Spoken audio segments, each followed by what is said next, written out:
ప్రభువైన యేసుక్రీస్తు నామములో మీకందరికీ శుభములు.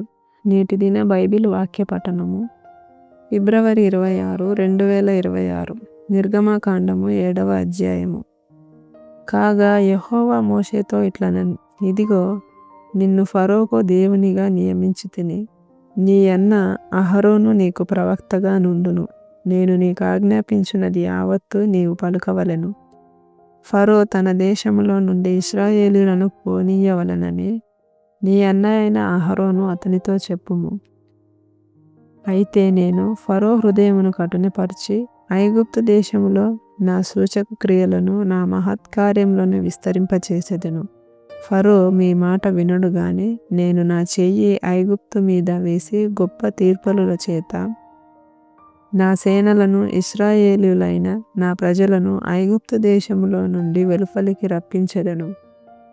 నేను ఐగుప్తు మీద నా చెయ్యి చాపి ఇశ్రాయేలీయులను వారి మధ్య నుండి రప్పింపగానే నేను యెహోవానని ఐగుప్తీయులు తెలుసుకొందురనెను. మోషే అహరోనులు యెహోవా తమకు ఆజ్ఞాపించినట్లు చేసిరి, అలాగుననే చేసిరి.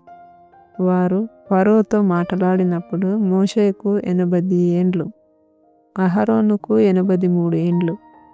మరియు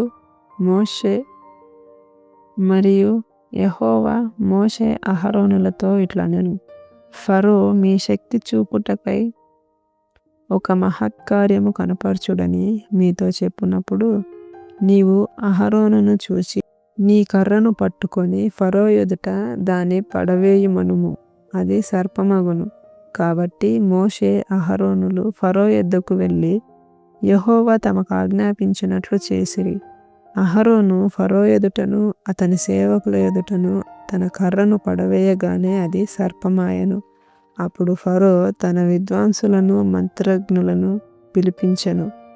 ఐగుప్తు శకునగాండ్రు కూడా తమ మంత్రముల చేత అలాగు చేసిరి. వారిలో ప్రతివాడును తన కర్రను పడవేసినప్పుడు అది సర్పమాయెను గాని అహరోను కర్ర వారి కర్రలను మృంగివేయగా యెహోవా చెప్పినట్టు ఫరో హృదయము కఠినమాయెను గనుక అతడు వారి మాట వినకపోయెను.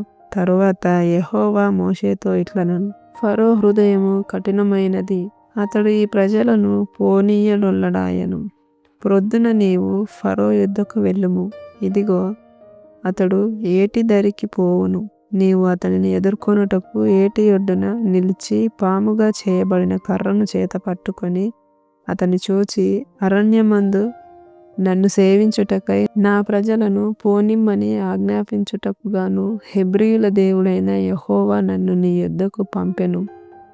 నీవు ఇదివరకు వినకపోతివి. కాగా యెహోవా ఆజ్ఞ ఏదనగా నేను యెహోవానని దీనిని బట్టి నీవు తెలుసుకొనుదువని యెహోవా చెప్పుచున్నాడు.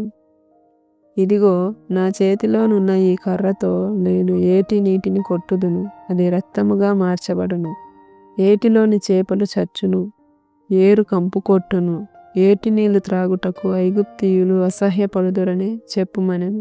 మరియు యెహోవా మోషేతో ఇట్లనెను, నీవు అహరోనుతో నీ కర్రను పట్టుకొని ఐగుప్తు జనముల మీద అనగా వారి నదుల మీదను వారి కాలువల మీదను వారి చెరువుల మీదను వారి నీటి కుంటలన్నిటి మీదను నీ చెయ్యి చాపుము, అవి రక్తమగును.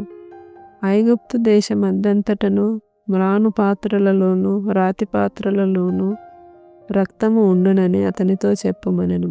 యెహోవా ఆజ్ఞాపించినట్లు మోషే అహరోనులు చేసిరి. అతడు ఫరో ఎదుటను అతని సేవకుల ఎదుటను తమ కర్రను పైకెత్తి ఏటి నీళ్లను కొట్టగా ఏటి నీళ్లన్నీయు రక్తముగా మార్చబడెను. ఏటిలోని చేపలు చచ్చెను, ఏరు కంపు కొట్టెను.